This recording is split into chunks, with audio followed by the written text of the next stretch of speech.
And welcome back to the OHIO podcast, everybody. I'm Buckeye Boggs. That man over there is the Wild Man, Chris Wilds. And we are on to our top 10 Big Ten linebacker preview for the 2024 season, Chris. We have done, as I recall, running backs. Yes. We then went over to the defense. We did defensive line. Mm-hmm. We went back to the offense to talk about tight ends. Yes. And now we on to our fourth position group.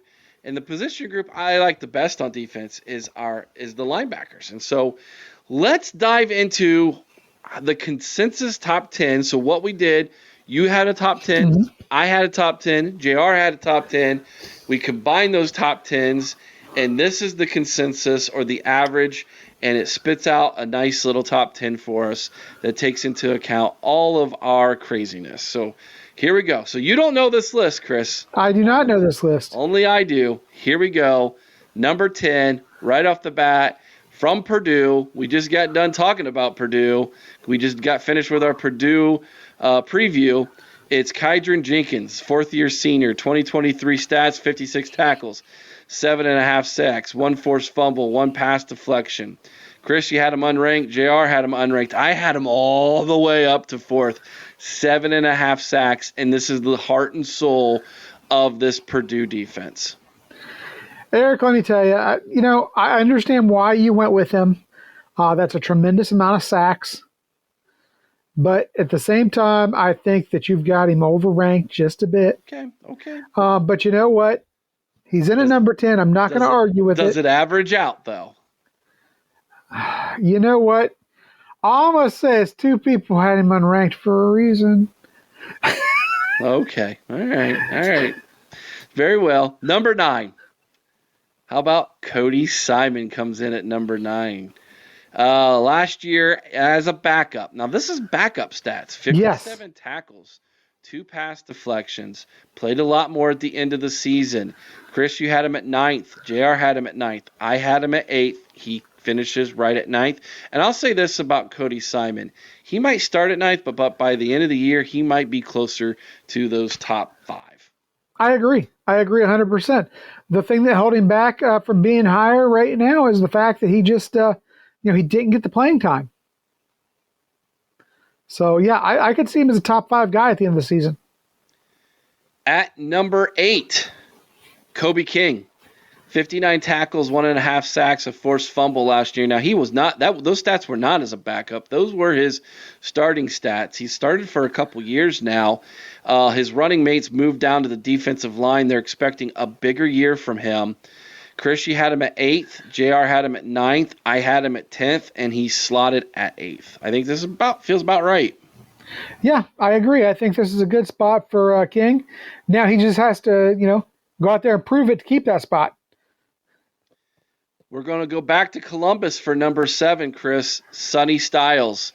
53 tackles, 2 sacks, a forced fumble, and a pass deflection. But all of those stats came as a safety. He has moved to linebacker. We shall see. I had him unranked because I don't even know that he's going to start over CJ. And I can respect that. You had him at 7th. JR had him at 7th. He ends up being at 7th. I think he plays a lot, Eric. We talked about this during the show. He may not even start, but I think he gets a lot of playing time at linebacker. I think he's very dynamic. I think he has the potential to be tremendous in coverage. We talk about mismatches. Lorenzo Styles on a tight end is a mismatch. Yeah, I really feel like his skill set makes that a mismatch. So, I can understand why you had him unranked. And I would not have been completely upset if he wasn't in the top 10, given the fact he did just make the transition. But, I feel pretty strong on the potential, as did JR, obviously. All right, number 6. If you thought Kyon Jenkins was overranked, I don't know what JR was thinking here. But number 6 ends up being Dominic Duca from Penn State. I had him unranked. You had him unranked. And JR had him as his second highest ranked linebacker. Now listen to these stats. They're not impressive. 29 tackles, a sack, 2 interceptions, 2 forced fumbles, 3 pass deflections. Yeah, the 2 forced fumbles, the 2 interceptions, and the 3 pass deflections look nice. 29 tackles? 29 tackles is not nice. Now, for a linebacker. He was a special teams freak his first, basically, his career at Penn State. They are expecting Dominic to fill in that role that has been vacated by the linebacker who's now down on the defensive end. And what was his name? Abdul Carter. Abdul Carter, thank you. And so they're expecting those stats to go up. Naturally, they probably should. But how much higher? Is he better than Kobe King? I don't think so. Kobe King's got all the experience. Yeah. A little bit more athletic, in my opinion. But that's who's number 6 right now. That's a little bit of a reach, in my opinion, from JR. We'll see. We'll see if he really overshot his shot here. But putting him up the 2 really finagled these statistics, because I had one up at 4 and got 10th. So he was only 2 points away from being closer to 10th than 6th. But I digress. I don't know what JR was thinking. Maybe the block O on the shirt had him confused and he was trying to be a homer. I'm not sure. Maybe he wasn't seeing the color blue instead of red. I have no idea. I think JR completely overshot his shot on this. Not to come down too hard on the guy, because you know what? He is JR in the know for a reason. Mm-hmm. Maybe he's going to prove us wrong here. But, Eric, I just don't see it. I think Kobe King is the heart of that linebacking unit now that Abdul Carter's moved. Now, number 5, I admit, I'm so thankful that you did what you did, because when it was all said and done, I just got to be honest. I missed this guy. I absolutely missed him. Or I think he might have been higher. Xander Mueller from Northwestern. 110 tackles, 5 sacks, 3 interceptions, a forced fumble, 2 pass deflections. Neither JR or I had him ranked. And he should have been ranked. You had him at 2nd. I think he's going to be on the field a lot. He's going to be on the field a lot. That's a bad offense. I think he's a top 5 linebacker. I absolutely think you're right. Yeah. I feel really good about this kid. He's tough, tough as nails. He gets knocked on a little bit every now and then about, missing an occasional tackle, but he didn't miss too daggone many. He had 110 of them, Eric. Yeah. 110. 5 sacks. That's really solid. And how about those 3 interceptions? I mean, the kid can do it all as a linebacker. Maybe one of the best rounded linebackers in the entire group. Heading out west for number 4, a name that Ohio State fans need to know, Jeffreybasa from Oregon. 71 tackles, an interception, a pass deflection. Chris had him at 6th. JR had him unranked. I had him at 6th. He ends up being 4th. I don't know how JR is sleeping on this guy, Eric. I know. This guy's a bad dude. He better be giving our offensive linemen nightmares right now so that they're prepared for him, because this guy can bring it. Mm-hmm. So can the next guy, and we all agreed. At number 3 is Muhamad Taqi, right? Tor? Okay, Tor. 5th-year senior, 2023 stats included 92 tackles, 4.5 sacks, an interception, a forced fumble, 2 pass deflections. Chris, you had him at 4th. JR had him at 5th. I had him at 2nd. He ends up rounding out into 3rd. Yeah. I don't think that 3rd is an overrank at all. Like I said, I had him at 4th, but you know what? I definitely see the argument for 3rd. Bad dude. He can tackle. He can clearly get home to the quarterback. He's got a pick and a couple deflections so he can get out in coverage. And let me tell you what, Greg Schiano, defensive guy, he's going to put this guy in the right positions to succeed. One of the reasons why Rutgers is going to have the season they're going to have this year, as I predicted, is because of that guy right there. Yeah. All right. Now, that means the next 2 all come from the same team. And surprising, yeah. Start with number 2, Nick Jackson. He transferred into Iowa a couple years ago from Virginia. Last year at Iowa had a great season, 110 tackles, 4 sacks, 2 forced fumbles, 2 pass deflections. We all had him at 3rd, which meant he ended up being 2nd. Yeah, and I don't have a problem with that. I think this guy is a beast, Eric. And I want people to really look at these stats that we're putting up, because what you're going to see next makes both of the accomplishments of these guys that much more impressive. Yeah. This guy had 110 tackles, 4 sacks, and 2 forced fumbles. When you see the guy at number 1 in the stats he put up, you're going to ask yourself, how? How is that even possible out of one linebacking unit? Yep. So you got Nick Jackson, then you got his teammate at number 1, Jay Higgins. Also a fifth-year senior, 171 tackles, 2 sacks, a forced fumble, and 3 pass deflections. Why this guy didn't go to the NFL, I don't know. I don't know how his stock can get any higher than what it was last year. But he decided to come back to Iowa City for one more year, run it back, and wave at the kids over at the Iowa Children's Hospital for one more season. Maybe that was it. All three of us unanimously put him at number 1. And how could you not? 171 tackles, Eric. This dude is a tackling machine. Obviously, we talked about it the other night. The old phrase, having a nose for the ball. Mm-hmm. 171 tackles. You got a nose for the ball. You know where that ball is going. 3 pass deflections. You got a nose for the ball. You know where that ball is going as a linebacker.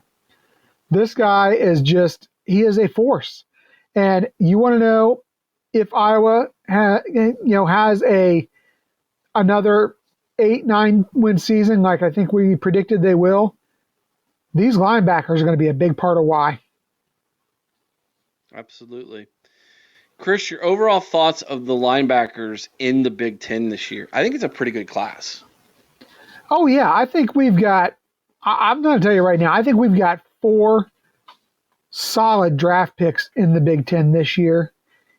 In the 2 guys from Iowa, Muhamad Taqi and Jeffreybasa and Xander. Well, he'd be a 5th, yeah. So we have 5 guys that legitimately I think could go top 3 round at linebacker. Don't sleep on Sonny Styles or CJ Hicks or, having a breakout year. Yeah. Going to the NFL early, and Cody Simon earning that opportunity. Yeah, this is a good, solid linebacker class in the Big Ten. And solid's a good word, Eric, because that's what they are. They aren't flashy. They're just solid. They do what needs to be done consistently, and they do it well. I don't know. I think the SEC might have will end up with more drafted.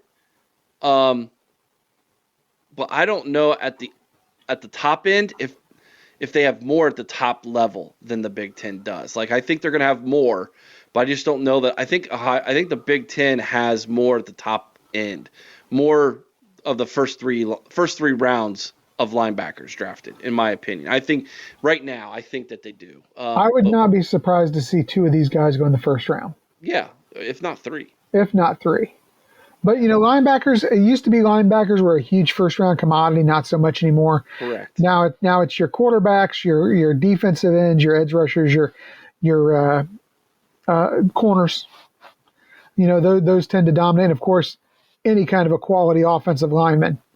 Those are the guys that typically get the first round. I think we got 2, maybe 3 of these linebackers that could sneak into the first round. Interesting. Yeah, absolutely. That's really interesting. Yeah, so I feel good about the Big Ten. I feel good about Ohio State's linebacking core. As I recall, looking back on this, in all the positions, we've done 4 positions. 3 of them all have someone at the top who we all unanimously believe is the best at that position. Jack Sawyer was number 1 at defensive end for all 3 of us. The linebacker we just mentioned, Higgins from Iowa, was number 1. And Loveland, the tight end from the team up north, was number 1 at tight end. And it's funny you mentioned that team up north, Eric, because take note, Scum fans, there was not a single Michigan linebacker in the top 10. No. There's one that transferred in from Maryland. Who I had actually put in my top 10. Yeah, that some experts believe is a top 10 linebacker, but I don't see it. It's hard for me to put a transfer in at linebacker unless that person performed extremely well where they were before. Yeah. And even then, there's an adjustment period, but he didn't have the kind of year last year. He had a better year as a freshman than he did last year as a sophomore. Well, he had injury last year that he dealt with. Yes, but even before the injury, it wasn't it wasn't it wasn't like the Iowa guys or No, Tor nothing like that. or He was not Jeffrey from top five for Oregon. sure. Mm-mm. So yeah, so I agree with you, Chris. I think that was very interesting as well. All right, we're going to go back to the offense next week. Get ready. We're going to be talking about the big boys up front. Will Ohio State even have one? They better. They've got at least one. They'll have at least one, maybe two. Possibly. We'll have to look around the conference and see what's out there. We'll have to do that. Make sure you come back. Check it out next week, guys. Until next time, OH. IO. Go Bucks.